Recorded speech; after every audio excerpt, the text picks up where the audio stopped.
आज की क्लास में हमें ह्यूमन डाइजेस्टिव सिस्टम स्टार्ट करना था।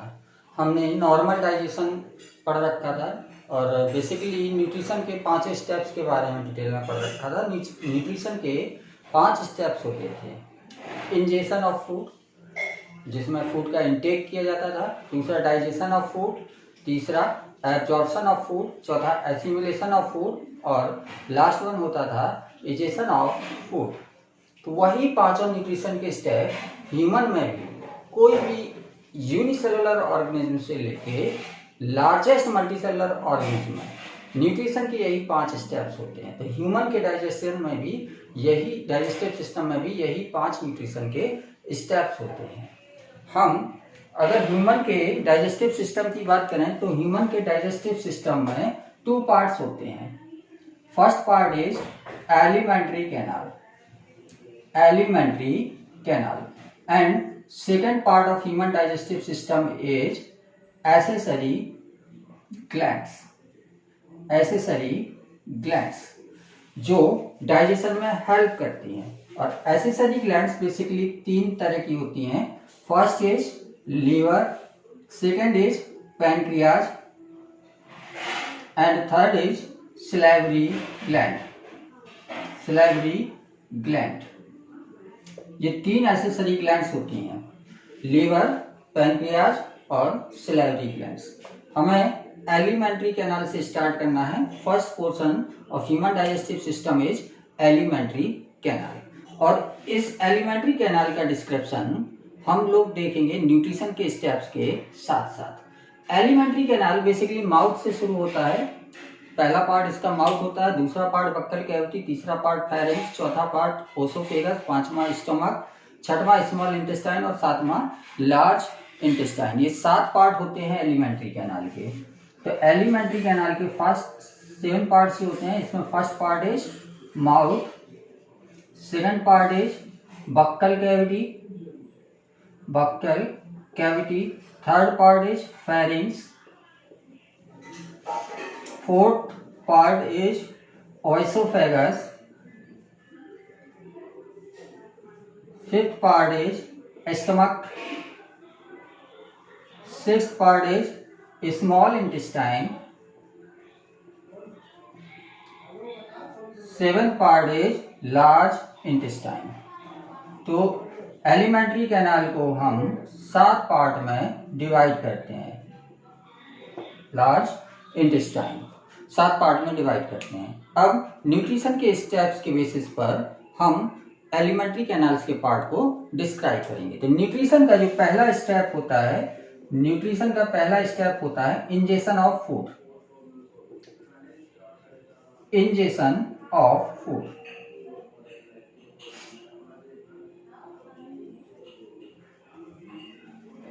इंजेशन ऑफ फूड जो होता है, ये होता है फूड को इनटेक करना। और फूड का इनटेक माउथ से होता है। ह्यूमन हाथ से खाना पकड़कर मुंह के पास ले जाता है, इंजेशन ऑफ फूड कहलाता है। और फूड इंजेस्ट करने के बाद चला जाता है एलिमेंट्री कैनाल पर, जहां पर इसमें सेकेंड स्टेप जो होता है डाइजेशन स्टार्ट हो जाता है।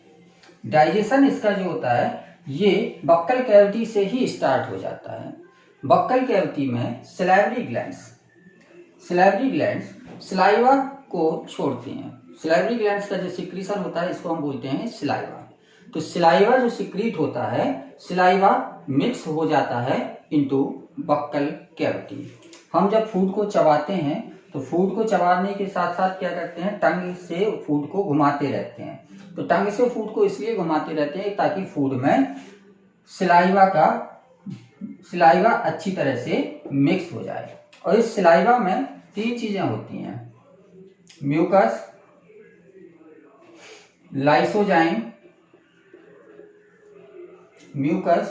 लाइसोजाइम और लाइपेज एंजाइम। लाइपेज एंजाइम को हम सिलाइवरी एमाइलेज भी बोलते हैं।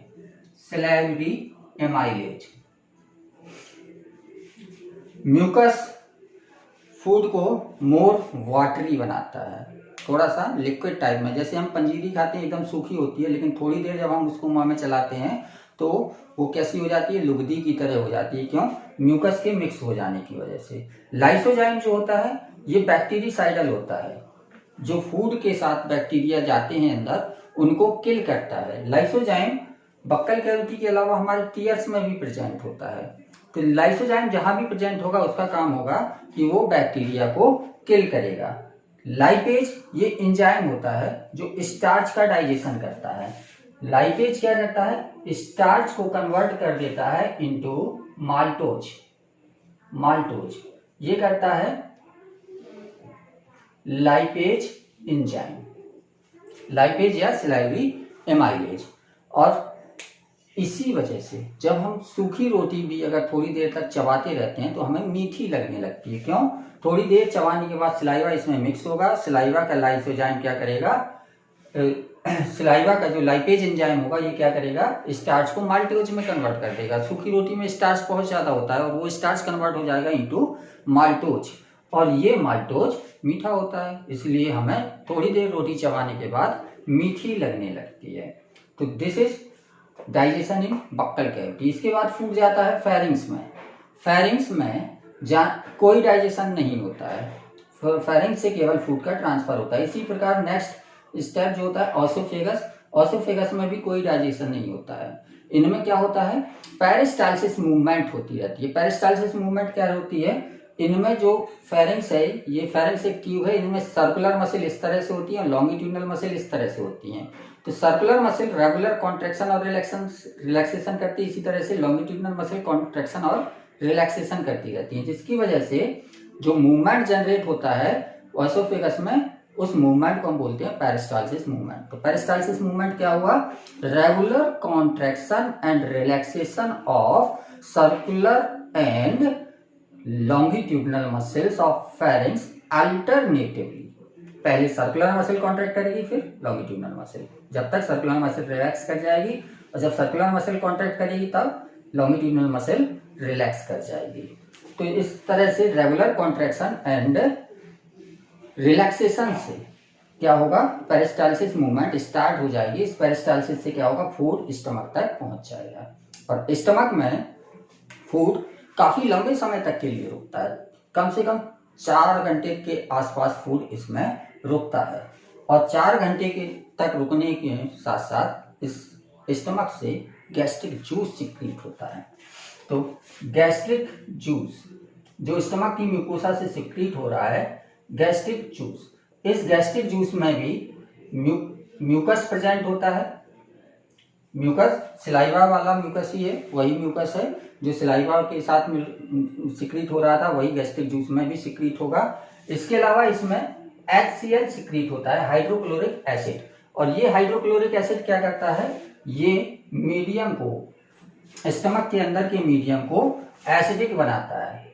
क्योंकि गैस्ट्रिक जूस में जितने भी एंजाइम होंगे वो एसिडिक मीडियम में काम करते हैं, तो एसिडिक मीडियम में काम करते हैं तो मीडियम भी एसिडिक होना चाहिए, और मीडियम एसिडिक कौन बनाता है, HCl।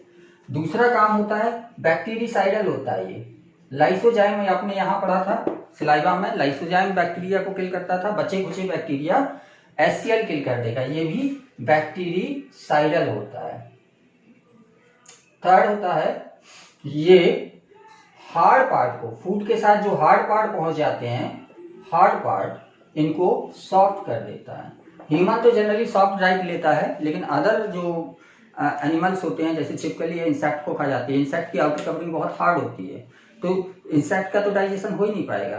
तो डाइजेशन कैसे हो पाता है उनका, क्योंकि HCl क्या करता है, उनके हार्ड पार्ट को सॉफ्ट पार्ट में कन्वर्ट कर देता है। तो 2 कंपोनेंट हमने पढ़ लिए गैस्ट्रिक जूस के, म्यूकस और HCl। तीसरा कंपोनेंट होता है इसका जो एंजाइम होता है, एक एंजाइम होता है रेनिन और दूसरा एंजाइम होता है पेप्सिन, और तीसरा एंजाइम इसमें होता है गैस्ट्रिक लाइपेज, जिसमें रेनिन और पेप्सिन ये दोनों एंजाइम प्रोटीन को डाइजेस्ट करते हैं, प्रोटीन को, और लाइपेज एंजाइम जहाँ भी होगा, कहीं भी होगा, आगे भी आप लाइपेज एंजाइम पढ़ेंगे। यहाँ पर स्टमक से या गैस्ट्रिक जूस का लाइपेज एंजाइम है, इसलिए इसको गैस्ट्रिक लाइपेज बोलते हैं। तो लाइपेज एंजाइम जहाँ भी होगा ये फैट का डाइजेशन करेगा, फैट का डाइजेशन। लेकिन यहाँ पर स्टमक में फैट का बहुत कम डाइजेशन होता है, क्योंकि फैट अभी बड़े बड़े मॉलिक्यूल्स के फॉर्म में है। फैट को प्रॉपर्ली डाइजेशन के लिए फैट को छोटे छोटे मॉलिक्यूल्स में तोड़ना पड़ता है, तो अभी टूटे नहीं है मॉलिक्यूल्स, इसलिए यहाँ पर स्मॉल अमाउंट में फैट का डाइजेशन होगा बाई गैस्ट्रिक लाइपेज। और रेनिन एंजाइम जो होता है ये केवल बच्चों में होता है। जो बच्चे होते हैं केवल दूध को पीते हैं, उन बच्चों में रेनिन एंजाइम का सिक्रीट होता है, एडल्ट में रेनिन एंजाइम सिक्रीट नहीं होता है। इसका काम क्या होता है, आपने देखा होगा बच्चे दूध पीते हैं और थोड़ी देर बाद जब उल्टी करते हैं तो क्या होता है, दूध फटा सा होता है, सॉलिड फॉर्म में होता है। तो वो सॉलिड क्यों बनता है, क्योंकि रेनिन एंजाइम क्या करता है, मिल्क की प्रोटीन होती है कैसीन, उस कैसीन को कैल्शियम आयन के साथ मिलाकर कैल्शियम पैराकैसिनेट बना देता है जो सॉलिड होता है। और जब वो सॉलिड स्ट्रक्चर होगा तो पेप्सिन उस पर ज्यादा अच्छी तरह से काम करेगा और उसकी प्रोटीन को डाइजेस्ट कर पाएगा। तो बच्चों में रेनिन एंजाइम निकलता है, लेकिन एडल्ट में रेनिन नहीं होता है। तो ये गैस्ट्रिक जूस के पार्ट थे, म्यूकस, एचसीएल, रेनिन, पेप्सिन और गैस्ट्रिक लाइपेज। इन सब ने मिलकर क्या किया, गैस्ट्रिक जूस का फॉर्मेशन किया था। हमने एक एक कंपोनेंट के फंक्शन देख लिए। अब फूड स्टमक के बाद चला जाता है स्मॉल इंटेस्टाइन में। स्मॉल इंटेस्टाइन एक लार्जेस्ट ग्लैंड, वो लार्जेस्ट पार्ट होता है एलिमेंट्री कैनाल का। और इस स्मॉल इंटेस्टाइन में शुरुआती पार्ट में ही स्टमक के बाद ये स्मॉल इंटेस्टाइन है, स्टमक से निकलने वाला जो इनिशियल पार्ट है, इसमें लीवर से बाइल जूस का सिक्रीशन लीवर में होता है। ये गॉल ब्लैडर है, गॉल ब्लैडर में बाइल स्टोर होता है, गॉल ब्लैडर में बाइल स्टोर होगा, जबकि सिक्रीशन किसमें होगा, लीवर में। तो बाइल का सिक्रीशन लीवर में होता है और स्टोर कहाँ होता है, गॉल ब्लैडर में। तो बाइल कहाँ से, गॉल ब्लैडर से या लीवर से निकल के स्मॉल इंटेस्टाइन में मिल जाएगा, और पैनक्रियास से पैनक्रियाटिक जूस निकल के कहाँ मिल जाएगा, स्मॉल इंटेस्टाइन में। हम अलग अलग फंक्शन देखते हैं। जब बाइल जूस मिक्स करता है, जब बाइल जूस मिक्स करेगा तो बाइल जूस के दो काम होते हैं। एक तो यहाँ पर मीडियम एसिडिक हो गया था स्टमक में, इसकी एसिडिटी को खत्म करना होगा और मीडियम को बनाना होगा बेसिक। क्यों, क्योंकि स्मॉल इंटेस्टाइन में जितने भी एंजाइम निकलेंगे वो सारे एंजाइम बेसिक मीडियम में काम करते हैं। तो मीडियम को बेसिक बनाता है कौन, bile juice. Bile juice medium को बेसिक बनाता है। दूसरा काम होता है ये फैट का इमल्सिफिकेशन करता है। बाइल में कोई एंजाइम नहीं होता है, डाइजेशन में ये बिल्कुल डाइजेशन बिल्कुल नहीं कराता है, केवल डाइजेशन में हेल्प करता है। अभी हमने थोड़ी देर पहले बताया था कि स्टमक में फैट का जो डाइजेशन होता है ये बहुत ज्यादा नहीं हो पाता है। ज्यादा क्यों नहीं हो पाता है, क्योंकि इसके बड़े बड़े पार्टिकल्स के फॉर्म में फैट है, और जब लार्जर पार्टिकल में है तो एंजाइम केवल सरफेस पर ही तो वर्क कर पाएगा, सरफेस को ही तोड़ पाएगा। लेकिन अगर यही छोटे छोटे टुकड़ों में टूट गया तो क्या होगा, ये सरफेस एरिया बढ़ जाएगा, जिसकी वजह से एंजाइम ज्यादा काम करेगा और ज्यादा डाइजेशन कर पाएगा। तो इमल्सिफिकेशन ऑफ फैट में यही होता है कि लार्जर पार्टिकल्स को छोटे पार्टिकल्स में तोड़ दिया जाता है। इसको और क्लियर समझने के लिए हम क्या करते हैं कि बकेट में पानी भरते हैं, पानी के बाद उसमें कुछ ऑयल की ड्रॉप्स डाल देते हैं। तो हम क्या देखते हैं कि ऑयल की ड्रॉप्स जो होती है वो पानी के ऊपर तैरती रहती हैं, पानी में मिक्स नहीं होती हैं। क्यों, उनका सरफेस एरिया ज्यादा होता है। लेकिन अगर उसी में हम साबुन डाल दें, कुछ डिटर्जेंट डाल दें, 1 चम्मच 2 चम्मच डिटर्जेंट डाल दें और उसको हिला दें, तो क्या होता है, ऑयल जो होता है वो वाटर के साथ मिक्स हो जाता है। क्यों, क्योंकि उसका सरफेस एरिया कम हो जाता है। सरफेस एरिया कम होने की वजह से वो वाटर में मिक्स हो जाता है। तो वही काम ये कर रहे हैं, छोटी छोटी बूंद में तोड़ दे रहे हैं, छोटी छोटी तो पर एक बूंद का सरफेस एरिया तो कम हो गया, लेकिन ओवरऑल सरफेस एरिया हम देखेंगे तो ज्यादा हो जाएगा।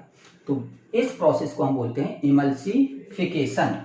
तो बाइल जूस का दूसरा काम क्या होता है, ये इमल्सिफिकेशन कराते हैं फैट का, इमल्सिफिकेशन ऑफ फैट।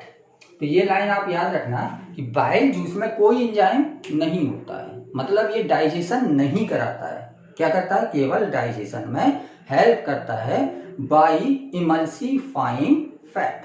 फैट का इमल्सिफिकेशन कराकर डाइजेशन में हेल्प करता है। अगर इमल्सिफिकेशन नहीं होगा फैट का तो फैट का डाइजेशन नहीं हो पाता है। तो बाइल जूस के बाद नेक्स्ट जूस मिला था इसमें जो वो था पैनक्रियाटिक जूस। पैनक्रियाटिक जूस, जो पैनक्रियाटिक जूस है इसमें लगभग हर एक चीज का डाइजेशन होता है। कार्बोहाइड्रेट का भी डाइजेशन होगा, फैट का भी डाइजेशन होगा, प्रोटीन का भी डाइजेशन होगा, न्यूक्लिक एसिड का डाइजेशन होगा, और सबके लिए अलग अलग एंजाइम होंगे। जैसे प्रोटीन के डाइजेशन के लिए ट्रिप्सिन एंजाइम या काइमोट्रिप्सिन एंजाइम भी होगा। ट्रिप्सिन और काइमोट्रिप्सिन, ट्रिप्सिन और काइमोट्रिप्सिन, ये दोनों एंजाइम प्रोटीन का डाइजेशन करेंगे पैनक्रियाटिक जूस में। दूसरा कार्बोहाइड्रेट, कार्बोहाइड्रेट के डाइजेशन आपने यहाँ बक्कल कैविटी में देखा था कि बक्कल कैविटी में स्टार्च कार्बोहाइड्रेट है, माल्टोज में कन्वर्ट हो रहा था with the help of enzyme lipase, और इस लाइपेज को हम और क्या बोलते थे, सिलाइवरी एमाइलेज। सलाइवा में प्रेजेंट था इसलिए सिलाइवरी एमाइलेज। यहाँ पर क्या है, पैनक्रियाज, तो पैनक्रियाटिक एमाइलेज। तो कार्बोहाइड्रेट के डाइजेशन के लिए क्या होगा, पैनक्रियाटिक एमाइलेज। पैनक्रियाटिक एमाइलेज ये क्या करेगा, कार्बोहाइड्रेट का डाइजेशन कराएगा। फैट के डाइजेशन के लिए आपको यहाँ बताया था क्या होता है टर्म, लाइपेज। तो पैनक्रियाज से निकल रहा है तो क्या होगा, पैनक्रियाटिक लाइपेज। और न्यूक्लिक एसिड, डीएनए और आरएनए, इसके डाइजेशन के लिए एंजाइम होता है न्यूक्लिएज एंजाइम। तो इतने एंजाइम ये पैनक्रियाटिक जूस से होते हैं जो प्रोटीन, कार्बोहाइड्रेट, फैट और न्यूक्लिक एसिड सबका डाइजेशन कराते हैं। अब फूड स्मॉल इंटेस्टाइन से बाइल जूस, पैनक्रियाटिक जूस और इंटेस्टाइनल जूस, इन सब से जो डाइजेशन कंप्लीट हुआ उसके बाद फूड चला जाता है लार्ज इंटेस्टाइन में। लार्ज इंटेस्टाइन की कैविटी ब्रॉडर होती है इसलिए इसको हम लार्ज इंटेस्टाइन बोलते हैं। लंबाई में ये छोटी होती है लेकिन कैविटी ब्रॉडर होने की वजह से इसको हम लार्ज इंटेस्टाइन बोलते हैं। और इसमें पहला पार्ट जो होता है सीकम, दूसरा होता है कॉलन और तीसरा पार्ट होता है रेक्टम। और यहाँ पर कोई स्पेशल डाइजेशन नहीं होता है, यहाँ पर वाटर का एब्जॉर्प्शन होता है और इलेक्ट्रोलाइट्स का एब्जॉर्प्शन होता है। आप यहाँ से यहाँ तक देखते चले आ रहे थे, हर जगह पर म्यूकस सिक्रीट हो रहा था, म्यूकस मिल रहा था और लिक्विडिटी बढ़ रही थी, लेकिन यहाँ पर जितना एक्सेस वाटर है वो सारा एब्जॉर्ब कर लिया जाएगा। तो रेक्टम में जो अनडाइजेस्टेड फूड बचेगा उसमें वाटर बहुत कम होगा। इलेक्ट्रोलाइट्स जितनी ज़रूरत होगी वो सब भी लार्ज इंटेस्टाइन में यूज कर लिए जाएंगे, सोडियम आयन, पोटेशियम आयन, जिसकी ज़रूरत होगी बॉडी को, और यहाँ पर अगर फूड में प्रेजेंट है तो उन सबको वो डाइजेस्ट कर लेंगे। तो ये टोटल प्रोसेस हो गया डाइजेशन का। पैनक्रियाटिक जूस के बाद अभी इंटेस्टाइनल जूस बचा था, इंटेस्टाइनल जूस आपने बाइल जूस और पैनक्रियाटिक जूस देखा था। इंटेस्टाइन से भी इंटेस्टाइनल जूस निकलता है, इंटेस्टाइनल जूस। ये इंटेस्टाइनल जूस क्या करेगा, प्रोटीन, कार्बोहाइड्रेट, फैट और न्यूक्लिक एसिड, जितने भी बचा हुआ डाइजेशन है वो पूरा डाइजेशन इंटेस्टाइनल जूस कंप्लीट करता है। उसके बाद इंटेस्टाइनल जूस स्मॉल इंटेस्टाइन से निकलता है, इसके बाद फूड जाएगा लार्ज इंटेस्टाइन में और यहाँ पर फूड का डाइजेशन हो जाएगा। डाइजेशन के बाद न्यूट्रिशन की थर्ड स्टेप जो होती है, न्यूट्रिशन की थर्ड स्टेप कहलाती है absorption of food. Absorption of food जो होता है ये स्मॉल इंटेस्टाइन में होता है। स्मॉल इंटेस्टाइन में क्या होता है कि जो आउटर लेयर है स्मॉल इंटेस्टाइन की, इनर लेयर जो होती है इसमें फिंगर लाइक प्रोजेक्शंस बन जाते हैं। इन फिंगर लाइक प्रोजेक्शंस का काम होता है कि ये सरफेस एरिया को बढ़ा देते हैं जिससे एब्जॉर्प्शन ज्यादा होगा, और इन फिंगर लाइक प्रोजेक्शंस को हम बोलते हैं विलाई। और इस विलाई की हेल्प से क्या होगा, फूड यहाँ से एब्जॉर्ब हो जाएगा और ये फूड एब्जॉर्ब होने के बाद लीवर के पास चला जाएगा और लीवर में यहाँ पर डिटॉक्सिफिकेशन होगा और इसके बाद जहाँ जरूरत होगी वहाँ पर फूड को भेज दिया जाएगा। तो एब्जॉर्प्शन थर्ड स्टेप था इसका। फोर्थ स्टेप होता है इसमें एसिमिलेशन। एसिमिलेशन, जो एसिमिलेशन होता है, यहाँ पर डाइजेस्टेड फूड जो एब्जॉर्ब हुआ था, एब्जॉर्ब फूड अब 3 काम करेगा, या तो ग्रोथ कराएगा या फिर रिपेयर कराएगा, ग्रोथ कराएगा या रिपेयर कराएगा या फिर एनर्जी प्रोवाइड कराएगा। ये 3 काम करता है एब्जॉर्प्टिव फूड। और जिस पर्पज से यूज हुआ, चाहे वो एनर्जी लिबरेट करने के लिए हो, चाहे ग्रोथ के लिए हो, और चाहे वो रिपेयर के लिए हो, तो ये प्रोसेस कहलाती है एसिमिलेशन। और लास्ट स्टेप होता है इसमें प्रीजेशन या डेफिकेशन। प्रीजेशन ऑफ फूड या डेफिकेशन ऑफ फूड। तो जो अनडाइजेस्टेड फूड था ये स्टोर होता रहेगा रेक्टम में, और रेक्टम में जब स्टोर होता रहेगा तो एक समय ऐसा आएगा जब रेक्टम फुल हो जाएगा, और जब रेक्टम फुल हो जाता है तो यहाँ पर एनल स्फिंक्टर होते हैं। एनल स्फिंक्टर में लास्ट पोर्शन जो टर्मिनल पोर्शन है ये एनस कहलाता है। इस एनस में एनल स्फिंक्टर होते हैं। ये एनल स्फिंक्टर में खिंचाव महसूस होने लगता है, और उसके बाद जब जैसे खिंचाव महसूस होगा तो हमें क्या होगा, डेफिकेशन की इच्छा होगी। और उसके बाद इसमें आगे की ओर दूसरे एनल स्फिंक्टर होते हैं जो वॉलंटरी होते हैं, जिनको हम अपनी इच्छा से खोल या बंद कर सकते हैं। तो हम क्या करते हैं, फिर एनल स्फिंक्टर को ओपन कर देते हैं, जिसकी वजह से अनडाइजेस्टेड फूड बाहर निकल जाता है। और this process is called egestion या डेफिकेशन ऑफ फूड। तो this is all about human digestive system. और इसके बाद एक छोटा सा टॉपिक और है इसमें, डेंटल कैरीज। तो डेंटल कैरीज कुछ नहीं है, कैविटी का फॉर्मेशन है। दांतों में जो कैविटी बन जाती है उसको हम बोलते हैं डेंटल कैरीज। और ये डेंटल कैरीज कैसे बनती है, माउथ में बैक्टीरिया प्रेजेंट होते हैं। ये बैक्टीरिया एसिड को सिक्रीट करते हैं। नॉर्मली उनके द्वारा निकलने वाला एसिड जो होता है ये सिलाइवा की बेसिसिटी से न्यूट्रलाइज होते रहते हैं। तो सिलाइवा एसिड को न्यूट्रलाइज करते रहते हैं, लेकिन जब हम प्रॉपर ब्रशिंग नहीं करते हैं तो उस समय क्या होता है कि दांत के ऊपर एक पीली पीली परत चढ़ जाती है, जिसको हम बोलते हैं डेंटल प्लाक। और डेंटल प्लाक के अंदर जो बैक्टीरिया छुपे होंगे तो उसके पास सिलाइवा नहीं जाएगा। जब उसमें सिलाइवा नहीं जाएगा तो बैक्टीरिया से निकलने वाला एसिड न्यूट्रलाइज नहीं होगा, और जब वो न्यूट्रलाइज नहीं होगा तो दांत के जो कैल्शियम फॉस्फेट हैं उसको डिसॉल्व करने लगेगा, और दांत के अंदर एक कैविटी का फॉर्मेशन हो जाएगा। This is called dental caries. इसको हम कंप्लीट कर सकते हैं कि जितना हिस्सा खराब हो चुका है, जिस हिस्से में कैविटी बन चुकी है, उस कैविटी को रिमूव करते हैं और उसमें फिलिंग कर देते हैं, आर्टिफिशियल मटेरियल से फिलिंग कर देते हैं। और इसके साथ डाइजेशन वाला सिस्टम कंप्लीट हुआ। आप क्वेश्चंस वगैरह इसके कर लीजिए, जो डाउट हो वो।